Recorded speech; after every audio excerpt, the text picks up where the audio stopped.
आचार्य विक्रमादित्य जी, सारी गलती प्रशासन की। यहां से कहा जा रहा है कि साहब प्रशासन, हठयोग पर प्रशासन उतर आया।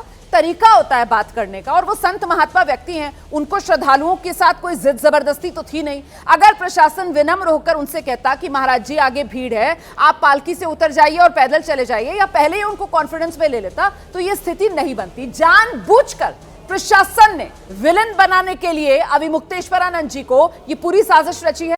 नहीं, ऐसा नहीं है। तथ्यात्मक तौर पे हर चीज़ को हमें देखने की आवश्यकता है।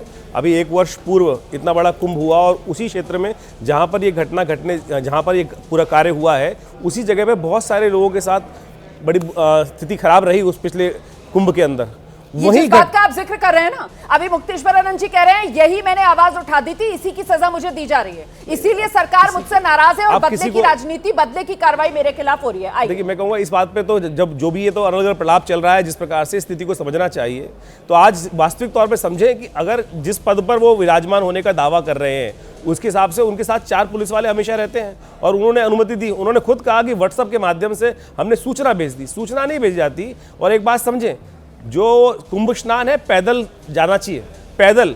अगर आदि शंकराचार्य जी महाराज की परंपरा से अनुसार सोचे तो कहाँ केरला से लेकर पूरे भारतवर्ष में पैदल यात्रा करी, धर्म की स्थापना करी, और आज इस समय में हम इस बात पे अड़ गए। प्रशासन ने उनसे अनुरोध किया, उन्होंने विनय किया कि महाराज आगे पैदल जाए, और जो रास्ता था वो उल्टा रास्ता था, वहां से भीड़ आनी थी और उसी रास्ते पे जाने का प्रयास किया जा रहा था। अगर भगवान ना करे कोई वहां पर इस प्रकार का हादसा हो जाता तो कौन जिम्मेदार होता? कौन जिम्मेदार होता? तो संत वेश में उनको अनुसरण करना चाहिए था व्यवस्था का। ये कोई राज व्यवस्था नहीं है। इस बात को समझना चाहिए कि राज्य व्यवस्था, हठ धर्मिता जो है वो किसी के लिए स्वीकार्य नहीं है। नहीं तो आचार्य अरुण कृष्ण जी, मतलब यहाँ पर हठयोग जो है वो स्वामी मुक्तेश्वरानंद जी की ओर से दिखाया गया, और इसी वजह से आज की तारीख में स्थिति ये है कि मामला सरकार वर्सेस संत बना हुआ है।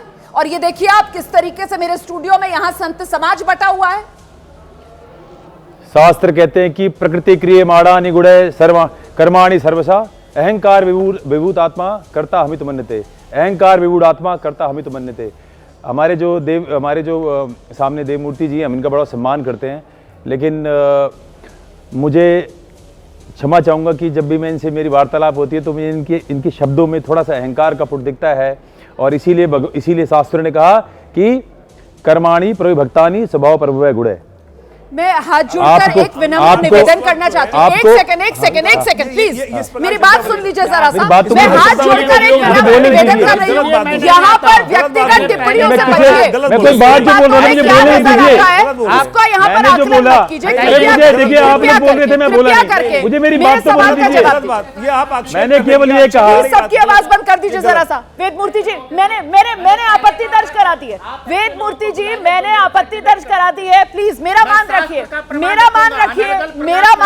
मेरा मान रखिए। मैंने आपत्ति दर्ज कराई आपकी तरफ से, प्लीज मेरा मान रखिए। प्लीज व्यक्तिगत टिप्पणियां मत कीजिए सर। किसकी भाषा में आपको अहंकार दिख रहा है ये नहीं, यहाँ अभी मुक्तेश्वरानंद जी के मुद्दे पर बात करनी है। मैंने केवल ये कहा कि क्रियमाणा निगुणे कर्माणि सर्वसा अहंकार विभूत आत्मा कर्ता हमित मन्यते। जब शरीर को यह अहंकार हो जाता है कि मैं ही करता हूं, तब ऐसे शब्द निकलते हैं। क्यों? ये आप ये बताइए, बच्चों की एक बार महाराज ने ये नहीं कहा कि जिन बालकों की चोटियां उनकी शिखाएं खींची गई, उनको लातों से मारा गया, क्या आपने उनका विरोध किया? क्या आपने एक बार ये शब्द बोला कि भाई जिन बालकों की, जिन पंडितों की, जिन बच्चों की, मेरे माइक से आवाज जाएगी। हमने एक बार बोला कि जिनकी शिकायत खींची गई वो प्रशासन ने गलत किया? एक बार यदि आप बोलते तो हमें लगता कि आप अहंकारी नहीं है। यदि आप उस बात को पूरी तरह खा गए। आपको रोकूं आचार्य जी? नहीं, आप मेरी बात सुनिए। आपको इंसाफ इनसे चाहिए या योगी आदित्यनाथ सरकार से चाहिए? आप यहाँ पर इनसे बहस करने के लिए आए हैं या बड़े मुद्दे पर बात रखने के लिए आए? और मेरा सवाल ये है कि ये क्यों ना कहा जाए कि आप लोग सिर्फ एक पक्ष देख रहे हैं, दूसरे पक्ष की तरफ से आरोप ये भी लग रहा है ना कि साहब वो जो बटुक थे, वो जो शिष्य थे, उन्होंने पुलिस के साथ बहुत बदसलूकी की, ऐसी भी बातें कही जा रही हैं। तो पुलिस वाले वहां पर मार खाने के लिए तो नहीं थे ना? पुलिस वाले वहां पर मार खाने के लिए तो नहीं थे ना? आपने गेरुआ कपड़ा पहना हुआ, इसके मतलब आप पुलिस को मारेंगे? रोमाना जी देखिए, ऐसा चर्चा इधर हो रही है, प्लीज इधर सुनिए जी। रोमाना जी देखिए, ऐसा है कि धर्म सत्ता और राज सत्ता, 2 सत्ताओं का विवाद है। धर्म सत्ता के बगैर राज सत्ता नहीं चल सकती, और राज सत्ता के बगैर धर्म सत्ता नहीं चलती, दोनों एक दूसरे के पूरक हैं। तो ये सत्ता का टकराव क्यों है? अहंकार कहते हैं। यहाँ पर स्थिति ये बन रही है कि राज सत्ता धर्म आप बोलने देंगे प्लीज, आप उनको जरा बोलने दीजिए जी। राज सत्ता वर्तमान में धर्म सत्ता को अपने अधीन करना चाहती है और यह एक हिंदू जो संप्रदाय है इसके स्वाभिमान का मामला है। और शंकराचार्य जी, स्वामी अभिमुक्तेश्वरानंद जी सभी के अनंत हजारों करोड़ों हिंदुओं के आस्था के प्रतीक हैं।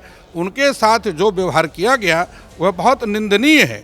वह केवल शंकराचार्य अभिमुक्तेश्वरानंद जी का अपमान नहीं है, ये समस्त हिंदू भावनाओं का, आस्थाओं का अपमान है।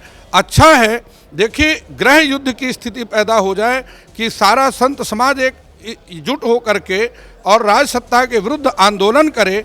अच्छा है कि चूंकि योगी जी इस भली भांति धर्म नहीं, आप तो डराने लगे, आप तो डराने लगे। आप कह रहे हैं गृह युद्ध की स्थिति पैदा हो जाएगी, आप कह रहे हैं कि जितने संत महात्मा है वो सब एक तरफ आ जाएंगे। लेकिन बात तो ये है कि अभिमुक्तेश्वरानंद जी के साथ तो संत समाज खड़ा हुआ नहीं है। अखाड़ा परिषद को आप देख लीजिए, वो अभिमुक्तेश्वरानंद जी को नसीहत दे रहा है। आप जगत गुरु राम भद्राचार्य जी को देख लीजिए, वो अभिमुक्तेश्वरानंद जी को नसीहत दे रहे हैं।